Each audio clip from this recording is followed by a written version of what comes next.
D'après l'INSERM, l'addiction est une pathologie cérébrale qui se définit par une dépendance à une substance ou une activité avec des conséquences néfastes.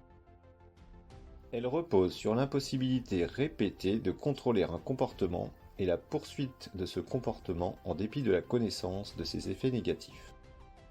L'apparition d'une addiction repose sur 3 facteurs. L'individu lui-même, son âge, son sexe, sa génétique, sa maturité cérébrale, sa personnalité ou encore ses émotions. Le produit ou l'activité. Lorsque l'on parle de conduites addictives, on se réfère à la fois aux addictions aux substances psychoactives, les drogues, mais aussi aux addictions liées aux pratiques excessives dites comportementales. L'environnement dans lequel vit l'individu.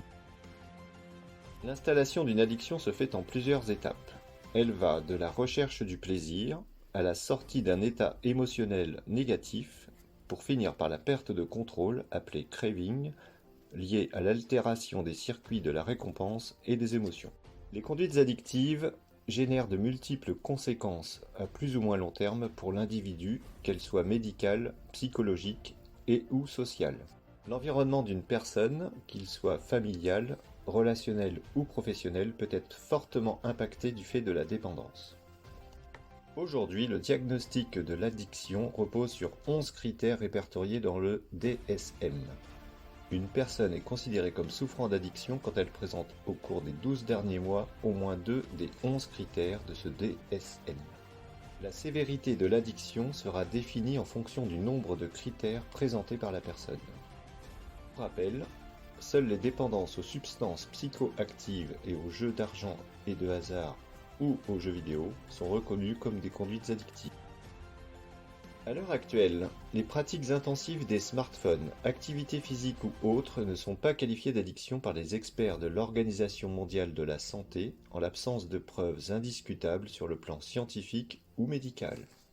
En effet, les données existantes sont encore trop peu nombreuses et ne font pas toujours consensus.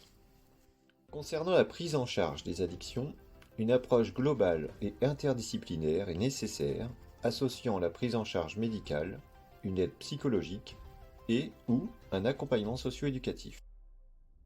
La motivation de la personne, des conditions de vie favorables sur le long terme et une estime de soi renforcée sont des facteurs essentiels au projet de soins. La prévention des addictions et des conduites à risque plus généralement se base notamment sur le renforcement des compétences psychosociales, comme le réaffirme l'instruction ministérielle du 19 août 2022 relative à la stratégie nationale multisectorielle de développement des compétences psychosociales chez les enfants et les jeunes 2022-2037.